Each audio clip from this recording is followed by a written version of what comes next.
datang kepada Dato' Nur Halim dan juga Encik Arya. Assalamualaikum warahmatullahi taala wabarakatuh.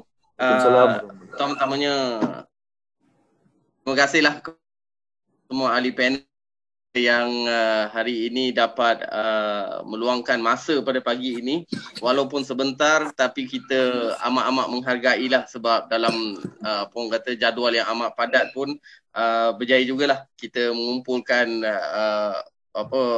panelis-panelis yang agak hebat untuk kita bersama-sama berkongsi pada pagi ini, insya-Allah.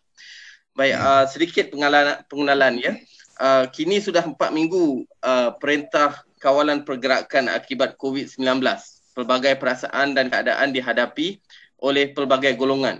Mereka yang bergelar usahawan juga tidak lari dari pelbagai perasaan dan tanda tanya mengenai perniagaan masing-masing. Sebab 19 yang tersebar di serata dunia sememangnya telah memberi kesan ekonomi yang negatif. Ini bukan sahaja untuk industri yang terlibat secara langsung seperti industri pelancongan yang paling awal menghadapi tekanan, tetapi juga perniagaan dan industri yang lain. Nampaklah kan mereka yang terkesan dengan usaha-usaha yang terkesan. Hari ini kita bersama 3 figura asing dalam arena pembangunan negara usahawan di Malaysia. Agensi-agensi yang dipimpin oleh mereka sentiasa berusaha mendepani cabaran bagi memudahkan dan menyediakan sekitaran bagi usaha.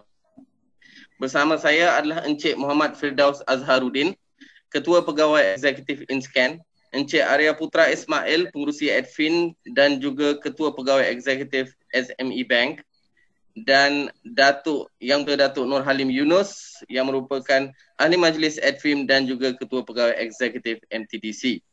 Program pada pagi ini insya-Allah adalah santai. Insya-Allah kita akan memahami aspek-aspek cabaran yang dihadapi usahawan di sini dan bantuan serta sokongan yang mereka akan perolehi ataupun sudah pun berada dalam pasaran. InsyaAllah kita akan bincang sama-sama.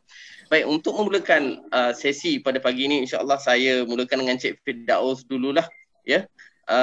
Encik Firdaus, tidak dinafikan terdapat juga industri yang mendapat kesan positif dari keadaan 19 ini, Encik Beri dan lain-lain. Nah, tapi secara rata-rata kesan langsung kuasa menjadi memberi impak kepada kebanyakan Encik Firdaus yang berdepan dengan usahawan dari pelbagai industri, terutamanya dekat Inscan itulah.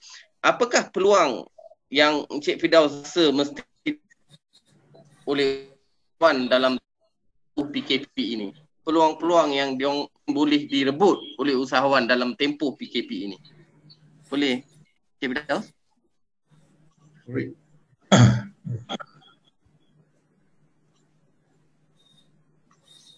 Because you break out, tak apa-apa dengar soalan tadi. Oh, okey, kan? Apakah peluang-peluang yang boleh direbut oleh usahawan dalam tempoh PKP ini?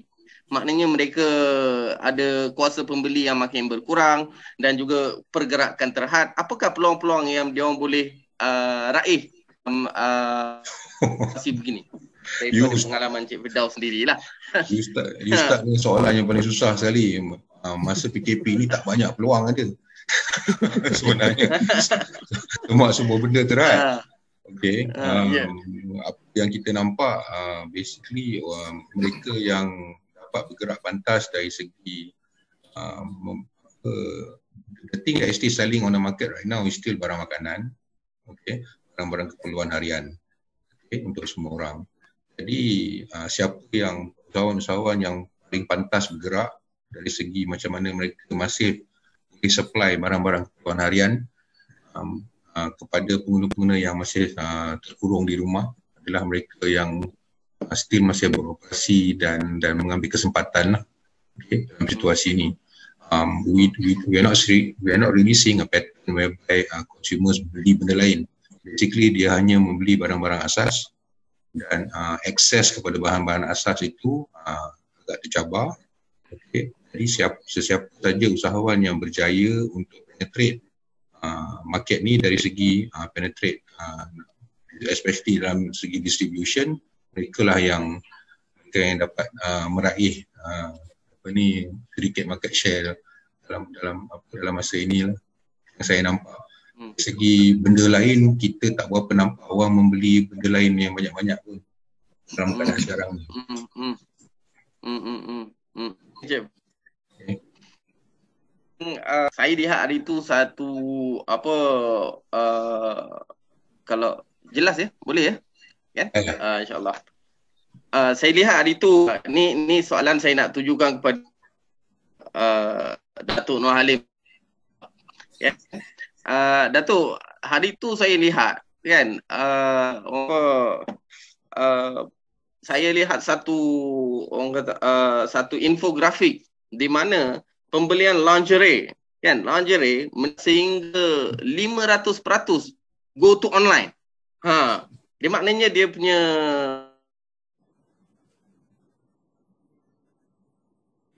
untuk lingerie dalam suatu krisis merupakan peluang untuk berubah dan menangani sesuatu krisis itu. Kata pepatah Mak Saleh kan, what doesn't kill you will make you stronger. Datuk, di MPDC, apakah trend perubahan yang Datuk nampak akan berlaku ketika PKP ini dan selepas krisis COVID-19 ini? Bagaimana usahawan harus mempersiapkan diri mereka? InsyaAllah, Datuk. Okay, terima kasih.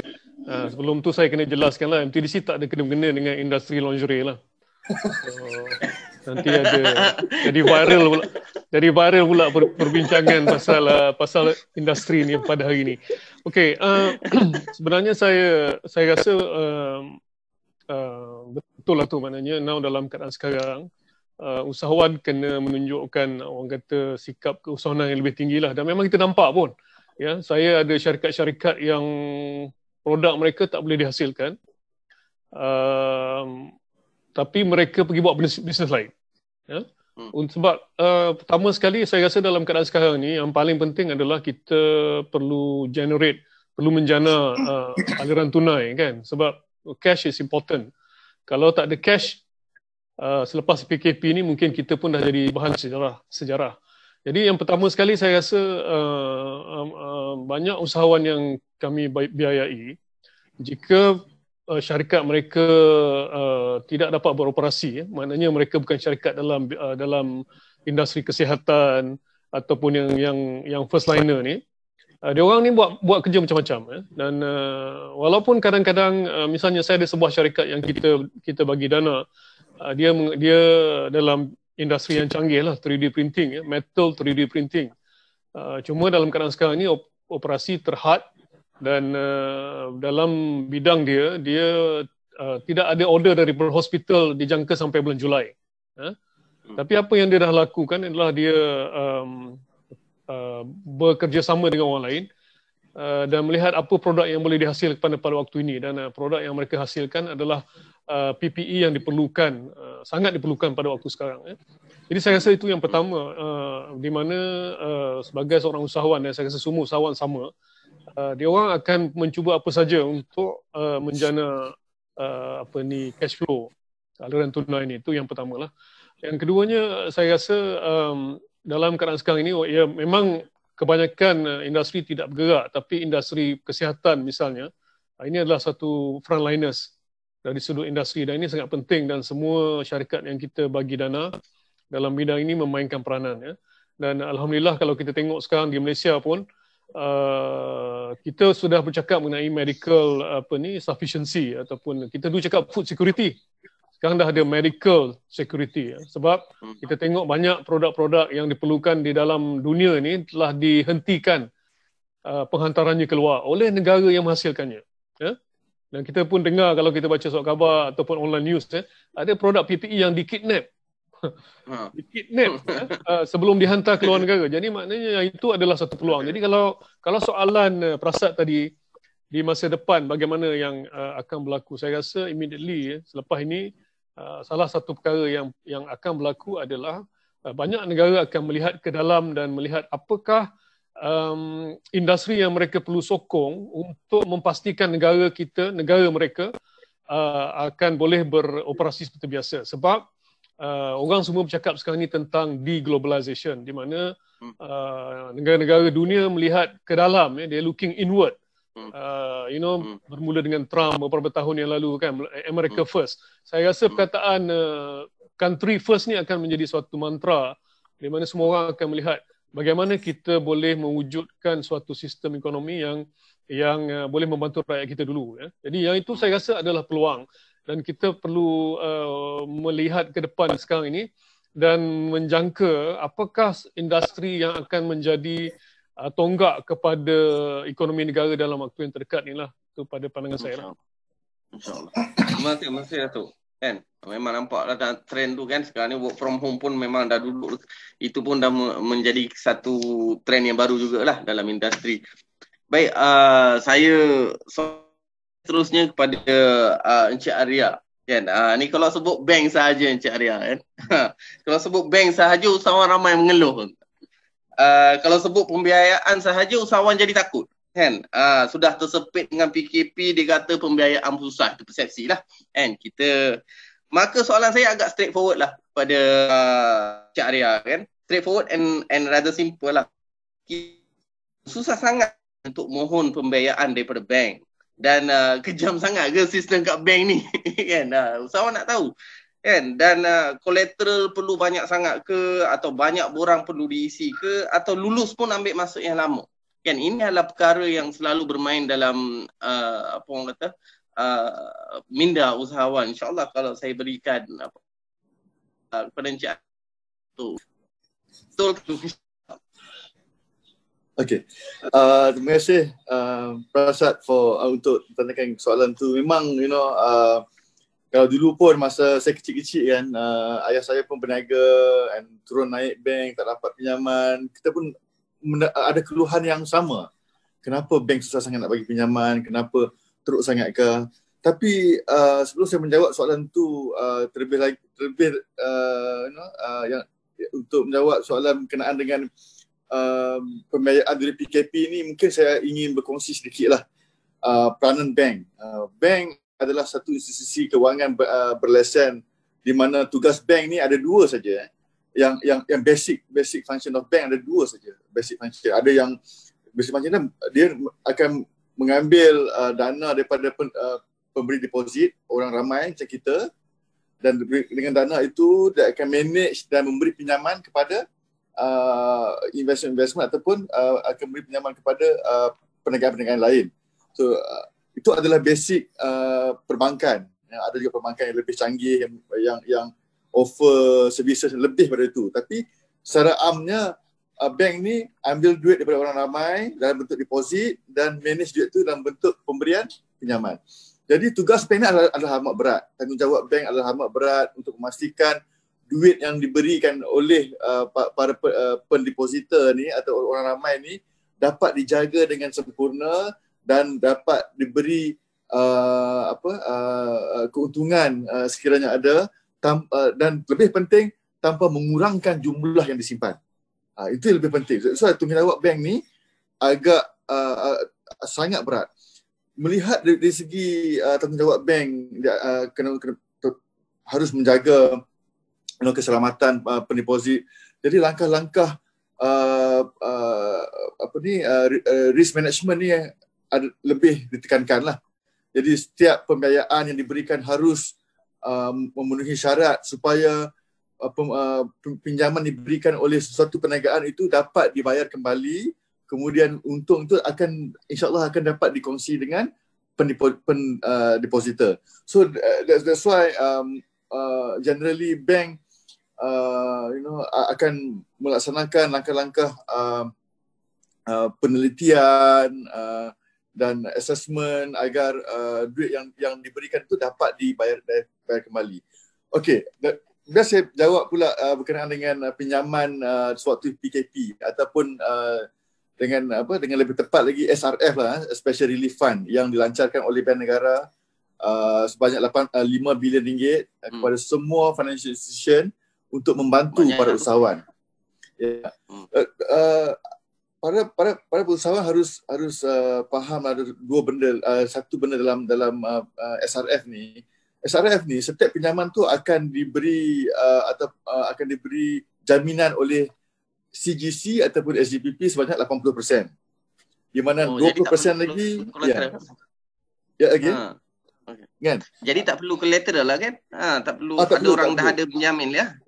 Betul. Okay. Untuk SRF ni tak perlu collateral sebab ada 80% guaranteed by CGC ataupun SGPP. 20% tu adalah risiko yang bank akan tanggung.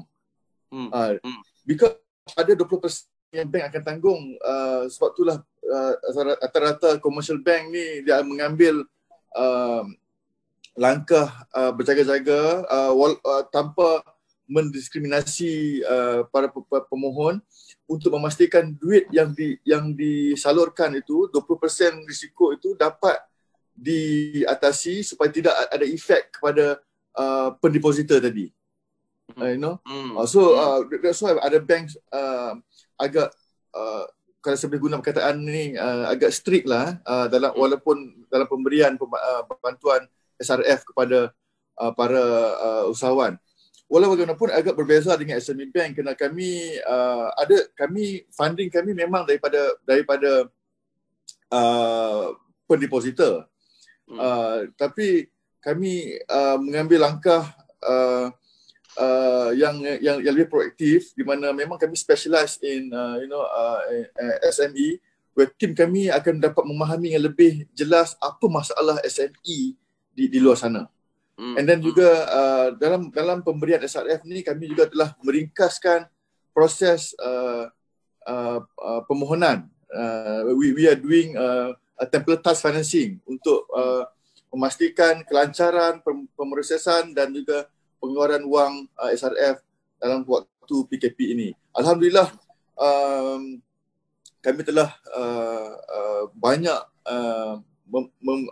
memberi kelulusan kepada para peminjam, ada para pemohon sehingga sekarang ini, dan alhamdulillah support yang diberikan oleh Bank Negara dan juga SGPP dan CGC juga amat baik kepada SME Bank sehingga kami dapat membantu ramai usahawan di luar sana.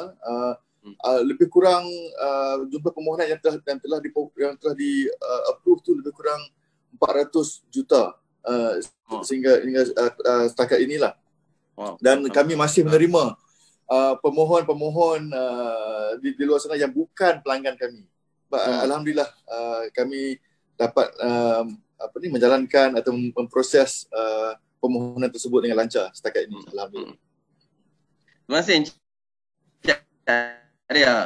Jadi itulah kepada usahawan-usahawan yang melihat program ni, kita nampaklah bahawa sekarang kita ada SRF, tidak perlu, malah dah ada penjamin pun. Jadi kita tidak seharusnya orang kata takutlah terhadap pembiayaan atau pinjaman. Baik, Encik Firdaus, boleh clear ya? Sedikit. Encik Firdaus, saya lihat di Facebook InScan.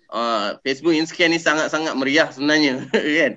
Dia boleh kata di ruangan grup Facebook dia pun meriah dengan pelbagai sesi coaching dan latihan online. Memang hari-hari kita tengok biz counselor dia hari-hari datang bagi input dan sebagainya.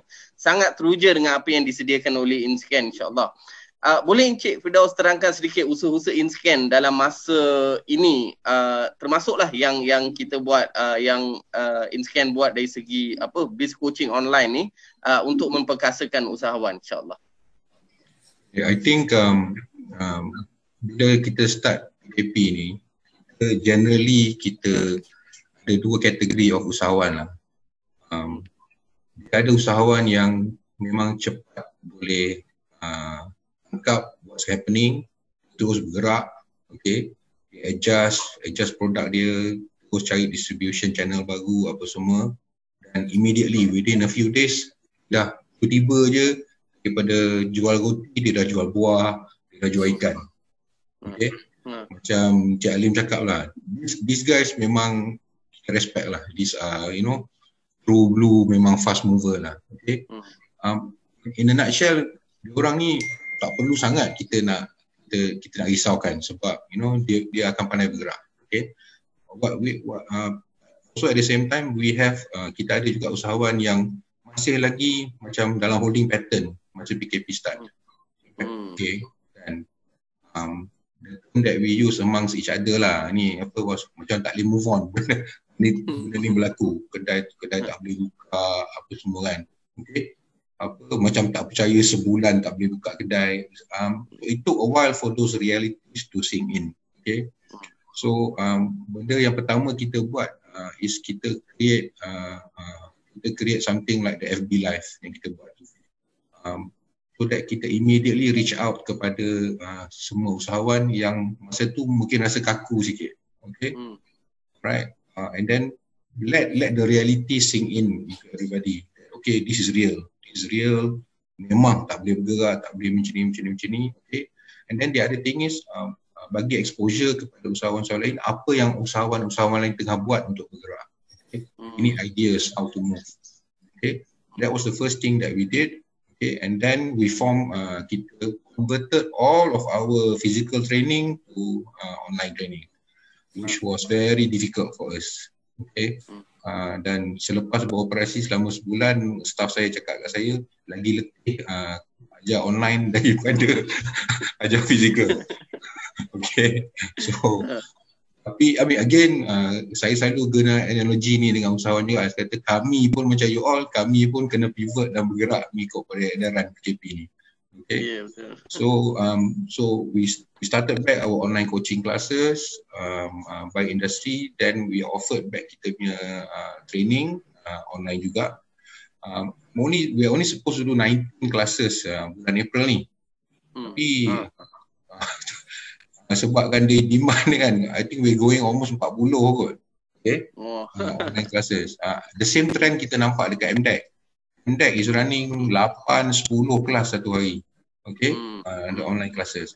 So dari itu juga kita nampak kan usahawan nak content. Okay, dia duduk kat rumah, dia nak content. Siapa yang nak belajar, siapa yang nak idea. Okay, so during PKP ni content is king lah. Okay, so that's why we decided that okay fine, we create content for everybody. Kita minta tolong kawan-kawan, counselor, mana-mana trainer yang ada kan. Okay, sumbangkan masa for the FB Live, dan alhamdulillah I think to a certain extent the ecosystem came together and helped everybody out. Okay, in terms of giving moral support to everybody. Okay, we even had motivators masuk kat dalam. Nobody ask berapa kena bayar. They just okay fine. When you want me, they came in, dimotivasi. Our biggest FB Live viewership was for Dato' Fadilah Kamsah session. Okay, surprisingly it wasn't even business related because orang pun nak kerohanian diselitkan dalam masa ni lah. Okay, so we think that moving forward, okay, tapi yelah dia moving forward ni orang dah mula mungkin sedar balik. Okay, dah mula nak bergerak. Okay, and it starts shifting a lot into okay, sekarang ni saya dah bangun, saya nak berniaga online. Mana nak ajar? Okay. Alright, mana nak belajar? Okay. So bila dia ada macam evolution sikit. Okay. So lepas tu baru terfikir balik, oh saya tak ada duit, saya tak ada modal. Okay. Nak berniaga. Okay, sebab duit saya dah banyak habis bayar gaji pekerja, bayar benda ni. So I think that's why also the package yang government release tu is very timely lah. Okay. Right now with the Tekun and the BSN punya assistance tu, okay, it helps usahawan, especially mereka yang nak berniaga bazar Ramadan ni, okay, betul, untuk apply, okay, and then the assistance comes when they require modal untuk memulakan dia punya perniagaan, kickstart balik dia punya perniagaan tu lah. Ya, betul. Terima kasih Encik Firdaus. Terima kasih. Kan? Betul lah, sekarang ni agensi-agensi semua perlu mainkan peranan, dia pun kena pivot juga kan. Macam Inscan pivot lah kan. Sebelum ni training training face to face, training orang kata brick and mortar, sekarang ni terus kena pivot ke training online pula ya.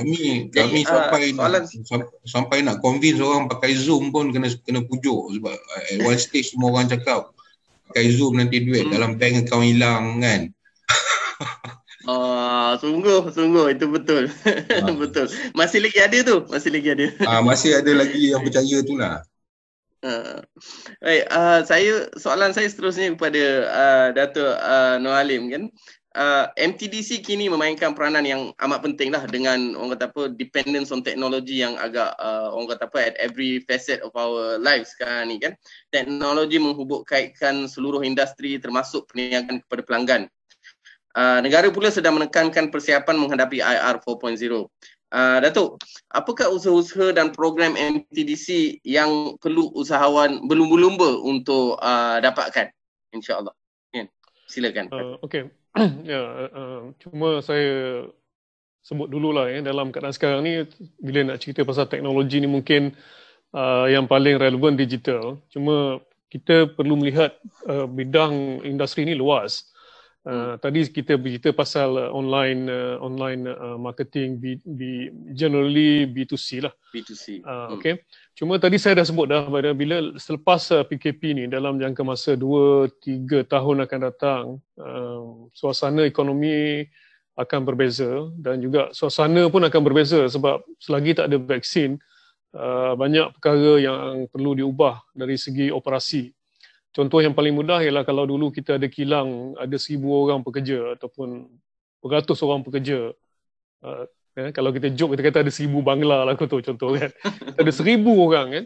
Jadi dalam selepas PKP ni, dalam jangka masa setahun dua ni, untuk ada kilang di mana ramai orang bekerja dekat rapat, kemungkinan besar, malah mungkin saya rasa boleh cakap confirm tak boleh lagi. Ya. Jadi dalam konteks ini kita dah tengok dua benda kat sini. Satu adalah peluang bagi mereka usahawan yang terlibat dalam bidang automation, dalam bidang robotics, sistem integration. Yang ini adalah peluang-peluang yang kita jelas nampak yang akan datang dalam dalam masa yang terdekat dan mempunyai potensi yang sangat besar. Sebab kita akan memerlukan, maknanya usahawan akan memerlukan sistem automation, robotics di mana kita boleh menjarakkan pekerja kita ni, satulah. Keduanya ialah kita juga sebagai usahawan, kalau kita ada kilang, kita perlu memikirkan perkara ni sekarang.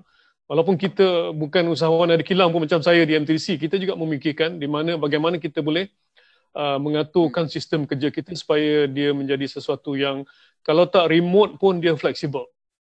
You know? Dan untuk berubah daripada conventional paradigm, sebab currently ni kita punya work paradigm ni adalah the third industrial revolution. You know, jenis datang kerja pukul 9, balik kerja pukul 6, duduk dekat kursi 9 sampai 1, pukul 1 pergi makan, pukul 2 dah balik duduk kat kursi balik. Okay? Dan ini adalah industrial paradigm, the third industrial revolution paradigm.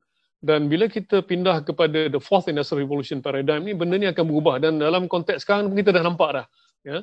Dalam konteks PKP ni kita nampak mana syarikat yang sebelum PKP dia ada BCM, Business Continuity Management Program dia orang, yang oleh kerana PKP ni sudah jadi mereka dapat menjalani PKP ni kalau tak seperti biasa pun mungkin 70-80% seperti biasa.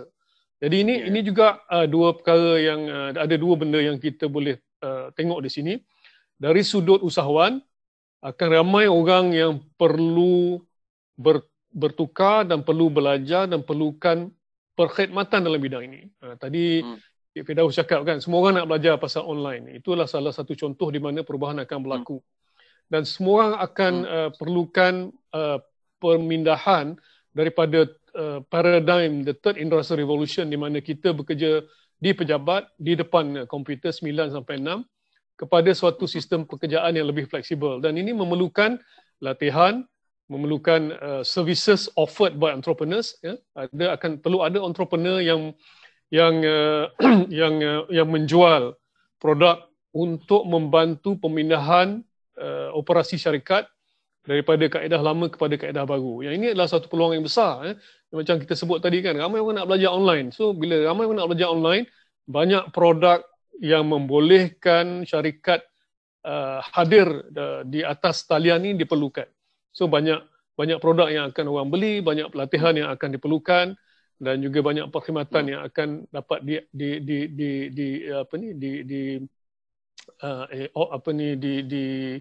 disalurkan kepada stakeholders. Jadi saya melihat dalam jangka masa yang dekat ini, maknanya dalam jangka masa 2 tahun ini, ya, kita akan berubah, banyak perubahan akan berlaku, tetapi banyak peluang juga akan timbul hasil daripada keperluan-keperluan yang baru ni. Dan inilah di mana usahawan kita perlu mengenal pasti apa perubahan yang akan berlaku. Tadi saya dah sebut satu pertamanya adalah ekonomi dunia akan menjadi lebih deglobalized, yang menyebabkan negara-negara perlu melihat ke dalam dan melihat bagaimana kemampuan kita sebagai sebuah negara untuk terus membangun dan apa yang perlu kita bangunkan untuk menyokong pembangunan kita itu. Itu satu. Dari segi kita boleh melihat banyak industri yang akan menjadi penting, semakin penting dan penting kalau dulu mungkin tidak berapa dipandang. Yang keduanya ialah apabila perubahan cara kerja ni, cara operasi syarikat daripada kaedah lama 9 to 6 kepada kaedah baru yang lebih fleksibel dan mungkin juga remote kepada sebahagian syarikat, walaupun tak semua syarikat boleh remote, maka di situ ada peluang kepada usahawan untuk membangunkan produk-produk yang diperlukan. Ya, produk itu mungkin latihan saja, tapi latihan pun memerlukan pelatih, ya.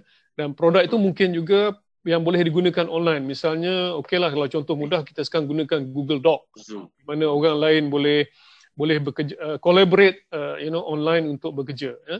Dan saya juga satu benda yang saya rasa sangat penting juga, Prasad, sebab you pun daripada bahagian latihan, ialah apabila kita pindah kepada flexi work ni, dia akan memerlukan juga pertukaran budaya kerja.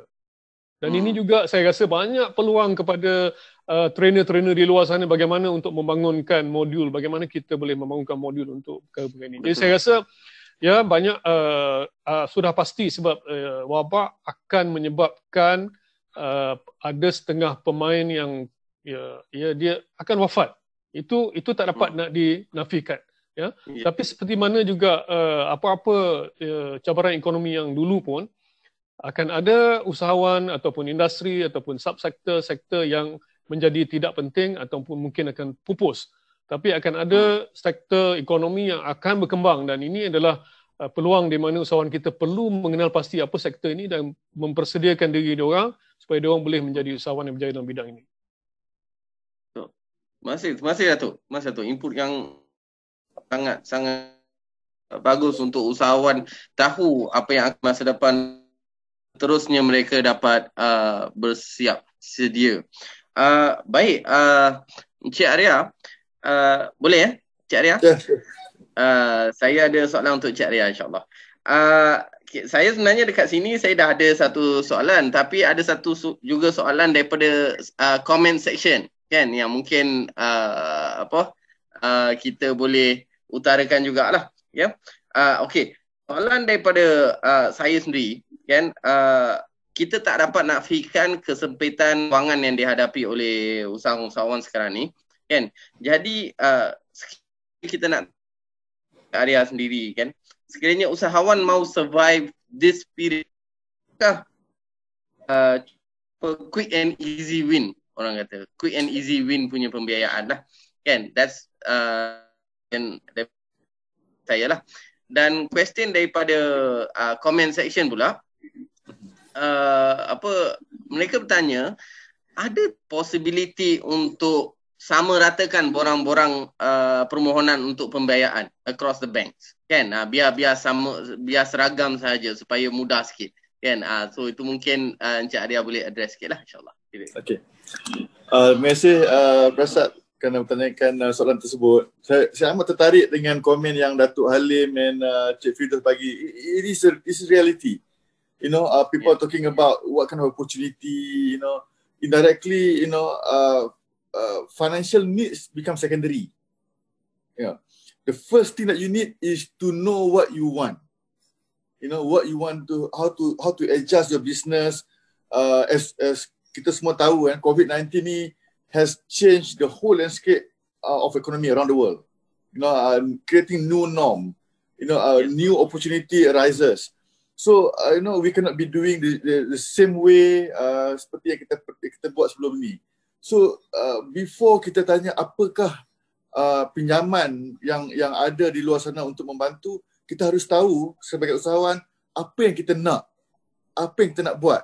Apakah benda baru yang kita nak buat dalam perniagaan kita untuk bangun semula ataupun untuk mencari atau create the new opportunity. Banyak usahawan ni menunggu opportunity. Usahawan yang berjaya adalah usahawan yang create opportunity. So di sini saya ingin sarankan para usahawan untuk melihat kembali perkembangan atau perubahan landscape dunia, landscape negara kita seperti yang Datuk Halim kata tadi, deglobalization, mouthful sikit di mana kita melihat sendiri ekonomi dalam negara kita, perubahan-perubahan yang amat ketara. Yang paling simple perubahan yang sering saya katakan, kalau dulu dalam poket kita ni ada wallet dengan handphone, now dah ada sanitizer. The new norm. People are more conscious about health. People are more conscious about what they are spending their money to. These are perubahan-perubahan yang akan memberi impact kepada bisnes usahawan di luar sana. Berkenaan dengan pinjaman, ada banyak pinjaman yang disediakan oleh para bank. Kalau dari segi SME Bank sendiri, kita ada pinjaman-pinjaman seperti working capital, kita ada term financing, kita ada kemudahan SRF yang kita bincangkan tadi, kita ada kemudahan automasi dan digital, kita ada kemudahan agro makanan, kita ada kemudahan semua ekonomi sektor yang disediakan oleh bank negara dan juga kita sendiri. Jadi peluang untuk mendapat pinjaman bukan adalah isu utama. Isu utama yang kita harus addresskan pada masa ini adalah apakah yang kita mahu lakukan untuk bangun semula. Kemudian dengan idea-idea ataupun dengan perancangan-perancangan yang sudah ada, cepat-cepat bertemu dengan pihak bank, bank anda ataupun pihak SME Bank untuk membincangkan apakah pinjaman yang bersesuaian untuk anda melakukan bisnes setelah MCO ini berakhir ataupun setelah COVID-19 ini berakhir. Kalau saya dapat menjawab soalan tadi, adakah kita boleh seragamkan borang permohonan, secara jujurnya agak sukar, kena penilaian risiko antara bank pun dah berbeza, ataupun requirement yang dikenakan oleh setiap bank pun agak berbeza. Sebagai contoh yang paling simple, kita contoh HP ataupun hire purchase. Hire purchase yang semudah-mudah hire purchase pun kita tak dapat seragamkan borang pinjaman bagi semua bank, kerana cara penilaian risiko adalah berbeza. Jadi untuk menjawab soalan tu, bagi saya agak sukar untuk seragamkan borang SRF tadi bagi semua bank, tetapi saya percaya dengan galakan ataupun teguran yang diberikan oleh bank negara kepada semua pihak, kami telah melihat bank-bank telah mengambil tindakan yang amat drastik untuk mempercepatkan lagi proses permohonan atau kelulusan SRF yang dilancarkan oleh bank negara bulan lepas. Jadi bukan soal keseragaman, tapi soal efisiensi yang harus diketengahkan ataupun diatasi oleh semua bank. Jadi itu komen saya lah, Saudara Prasad. Terima kasih Encik Arya di atas komen tersebut. Jadi tuan-tuan dan puan-puan para viewers sekalian, dan kita nampak bahawa ada pelbagai peluang di sana. Kita InScan menyediakan platform-platform untuk menimba ilmu dan juga untuk motivasi, manakala MTDC juga menyediakan pelbagai program, dan juga Datuk Nur Halim sendiri telah menyatakan apakah the future selepas COVID ini agar usahawan boleh pivot. Maka para hadirin sekalian, kita masuk ke round terakhir lah, ya, insyaAllah. Jadi sekali saya nak round bermula dengan Encik Firdaus sendiri, kan. Soalan akhir Encik Firdaus, ada sebarang nasihat kepada usahawan di luar sana, insyaAllah. Okey, soalan yang paling selalu saya dapat lah daripada usahawan-usahawan. Dia orang tanya saya, Arya pun sini tadi lah, dia kata, dia orang tanya, apakah yang InScan boleh bantu saya? Okey, dalam keadaan saya yang dalam PKP ni. Okey. Dan saya akan jawab soalan tu dengan soalan juga. Makna saya akan tanya, apakah bantuan yang anda perlu? Ya. Sebab saya rasa most importantly, we said this from day one masa PKP tu dulu. First thing that semua usahawan kena buat is they must take financial stock of their company. Okay. Itu sangat-sangat penting. They need to fully understand what benda-benda yang all their payables, all their receivable, okay.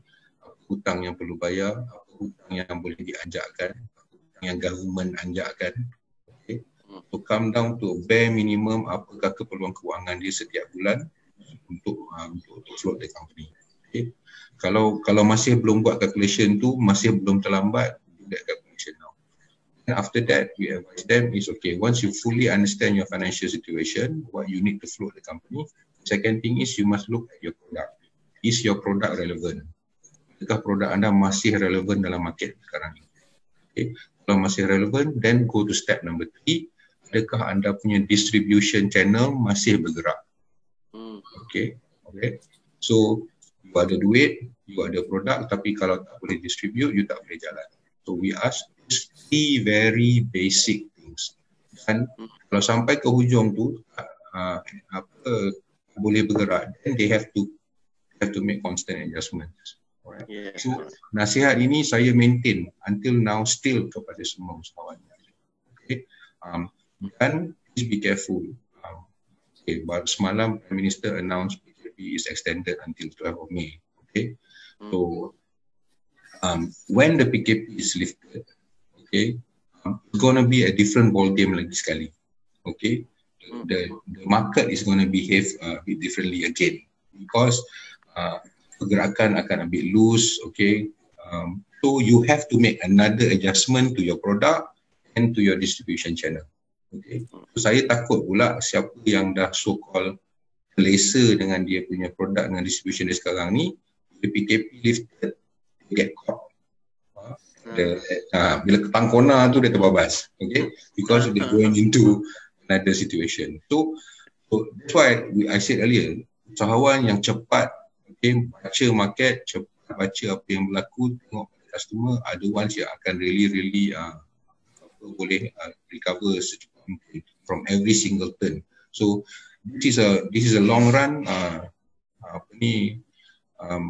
Just because the number is 0 every day for 14 days bermakna kita ada cure for the disease. Okay, it's very important for everybody to understand. So still gonna be a lot of things yang kita kena follow new SOP. Okay, so saya harap usahawan yang ada dekat luar tu, you must be nimble, you must be flexible to adjust the different requirements yang akan mendatang ni. Ada siapa yang boleh agak dengan gunakan crystal ball di ahli nujum kata dia tahu apa akan jadi lagi 6 bulan ke 7 bulan ni dengan confidence yang tinggi. So you kena flexible, you kena boleh bergerak dan insyaAllah kalau you boleh buat macam tu, okay, I think you should be okay lah. Alright. Okay. Terima kasih Encik Firdaus. Jadi usahawan-usahawan kena tengoklah. And remember your finance, your stock and your distribution, ya, 3 perkara yang perlu mereka lihat, dan juga be nimble and be flexible insyaAllah. Jadi seterusnya kata nasihat daripada Datuk Nur Alim kepada usahawan-usahawan di luar sana. Dipersilakan Datuk, ada nasihat kepada usahawan-usahawan.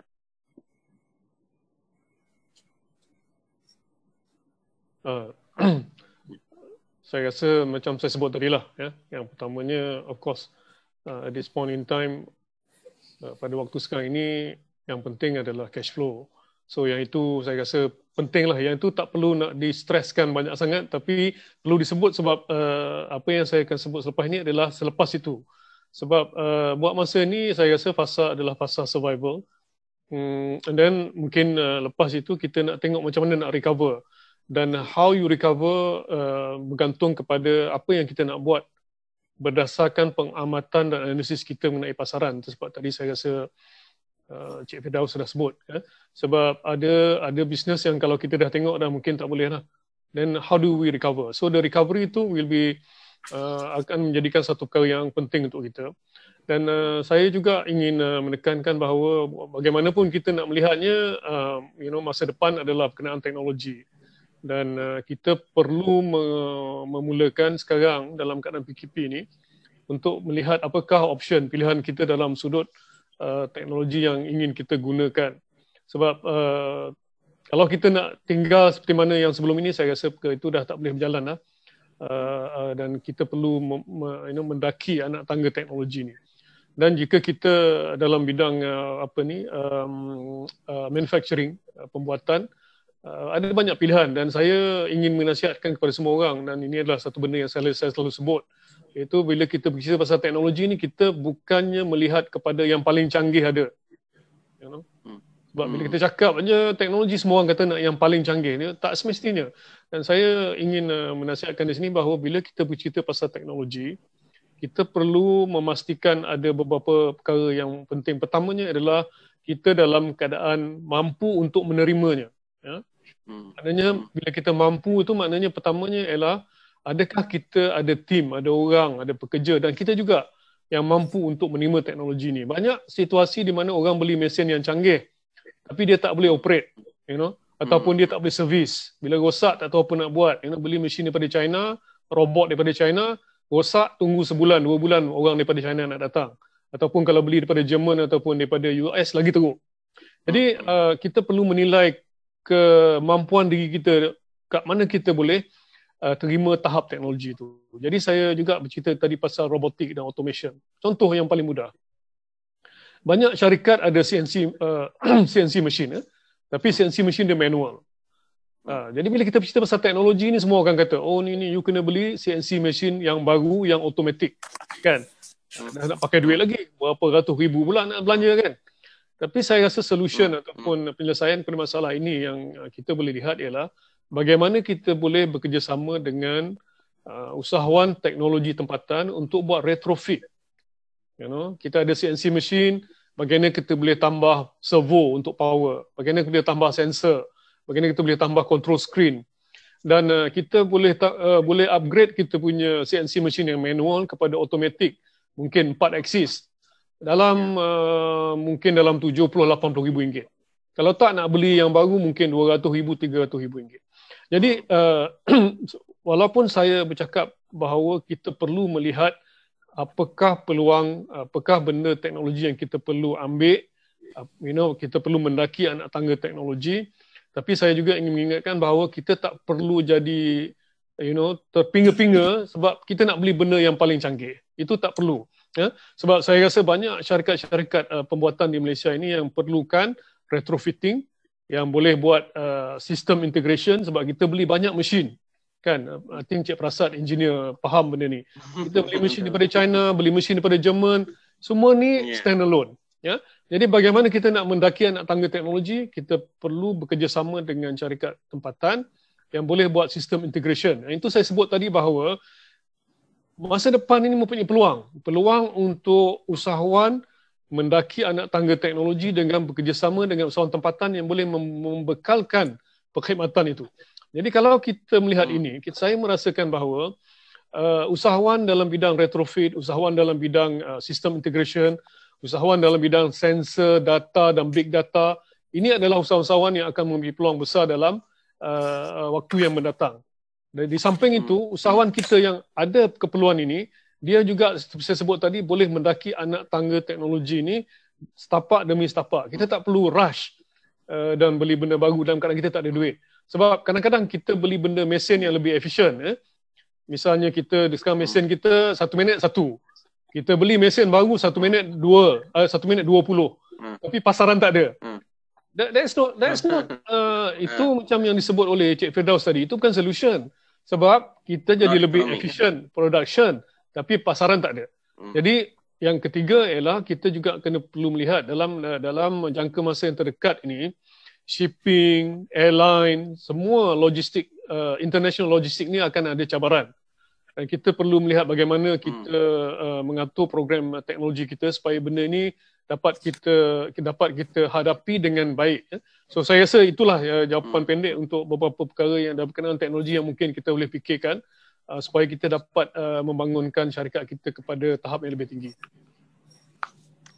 Terima kasih Datuk. Terima kasih Datuk. InsyaAllah. Jadi yang akhir sekali saya serah Encik Arya untuk sedikit kata-kata motivasi atau nasihat kepada usahawan-usahawan di luar sana, insyaAllah. Silakan Encik Arya. Terima kasih Saudara Prasad. Sebelum tu saya ingin mengucapkan sekali lagi terima kasih kepada Saudara Prasad kerana menjemput saya pada pagi ini. Juga terima kasih kepada semua ahli AFIM yang telah betul-betul lumus bekerjasama antara kita semua untuk menyumbangkan apa yang kita boleh bagi meringankan beban kepada mangsa-mangsa yang terlibat ataupun frontliners yang betul-betul lumus menyelamatkan negara kita daripada COVID-19 ini. Okey, untuk menjawab soalan Saudara Prasad, motivasi. Kalau kita motivasi ni, saya sebutlah kan, jangan risau terhadap apakah bentuk pinjaman anda boleh buat. Kena pihak kerajaan telah menyediakan pelbagai jenis bantuan dalam bentuk grant, pinjaman melalui pelbagai agensi. We have BSN, we have SME Bank, Agro Bank, Exim, Bank Pembangunan, Tekun. There are banyak agensi-agensi kerajaan yang di luar sana yang bersedia untuk membantu para usahawan mikro, kecil, sederhana atau besar untuk mendapatkan pinjaman. Jadi jangan khawatir. Tu saya harap tu satu motivasi lah kan, tapi yang lebih penting sebenarnya untuk melihat kembali business model. Seperti yang saya sebutkan tadi, COVID-19 has changed the whole landscape, the global landscape, the economic landscape, the way we live day to day. Ramai orang yang kehilangan kerja, tapi kalau kita lihat dari segi positifnya, ramai unskilled worker kehilangan kerja. Dan unskilled worker ini harus bertindak melihat kembali peluang-peluang yang ada, transform diri mereka menjadi skill worker. Ini yang COVID-19 sedang ataupun secara positifnya mengubah landscape ekonomi, demografi di negara kita ataupun di seluruh dunia. Para usahawan, jangan takut, jangan khawatir dengan keadaan yang kita sedang hadapi ini, kerana pihak kerajaan dengan pelbagai inisiatif dan bantuan telah disalurkan kepada anda. Apa yang anda harus khawatirkan adalah apakah jenis bentuk perniagaan yang anda akan ubah setelah COVID-19 ini selesai. Benda itu harus diperbincangkan ataupun research need to be done now.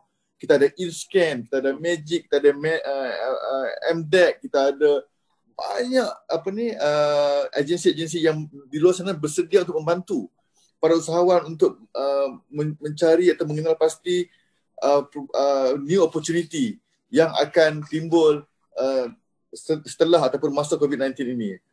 Semua usahawan, anda tidak dapat lari dari penggunaan teknologi atau digital dalam perniagaan anda. Sekiranya walaupun anda hanyalah seorang penjual goreng pisang, penggunaan teknologi adalah amat penting di mana kita telah melihat perubahan consumer dalam membuat pembelian. It's not about how sedap goreng pisang tu, tetapi how you can reach to the market. Penggunaan teknologi ni seperti yang saya katakan tadi tidak dapat dinafikan lagi. Jadi cepat-cepatlah menilai kembali perniagaan anda, melihat kembali apakah automasi yang harus dijalankan bagi membuatkan perniagaan anda lebih efisien, dan bagaimana teknologi ini dapat memperluaskan market anda supaya barang anda bukan hanya dapat dipasarkan di sekitar, tapi di luar jangkauan pasaran yang anda sedang experience lah pada masa ini. Jadi sekali lagi usahawan, jangan risau terhadap pinjaman ada di luar sana. Firm up your business model, firm up your business plan. Come and talk to those agencies yang bersedia membantu anda keluar daripada masalah setelah COVID-19 ini selesai, insyaAllah. InsyaAllah. Terima kasih banyak. Terima kasih banyak kepada Encik Arya di atas nasihat beliau tadi. Baik, cuma sebelum kita mengakhiri program kita pada pagi ini, insya-Allah ada beberapa komen di dalam comment section kan, dan kita pun ada bincang berkenaan dengan teknologi. Saya ingin sarankan kepada semua usahawan-usahawan di luar sana untuk melihat dari segi pembiayaan, boleh tengok kepada imsme.com.my.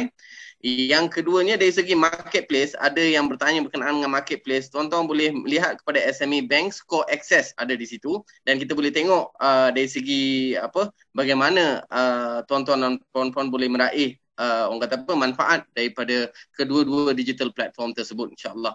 Ya, jadi akhir kata saya ucapkan terima kasih kepada yang berbahagia Encik Firdaus, Datuk Nur Alim dan juga Encik Arya yang sudi bersama dengan kita pada pagi ini selama sejam meluangkan masa daripada jadual yang sangat padat. Kan, saya yakin dan percaya ramai yang telah mendapat manfaat, dan insya-Allah saya mengucapkan ribuan terima kasih juga kepada para hadirin dan penonton pada live Facebook kita pada pagi ini. Semoga sesi ini memberi manfaat kepada yang sebaiknya kepada semua sekali, insya-Allah. Yang baik itu daripada Allah SWT, yang buruk itu daripada kami semua dengan izin Allah SWT juga. Sekiranya terkasar bahasa, tersilap kata, saya bagi pihak seluruh panelis dan juga saya sendiri, kami mohon maaf, insya-Allah. Dengan itu kita akhiri program kita dengan wabillahi taufik wal hidayah. Wassalamualaikum warahmatullahi taala wabarakatuh. Terima kasih Encik Arya. Terima kasih Encik Firdaus. Terima kasih Datuk. InsyaAllah.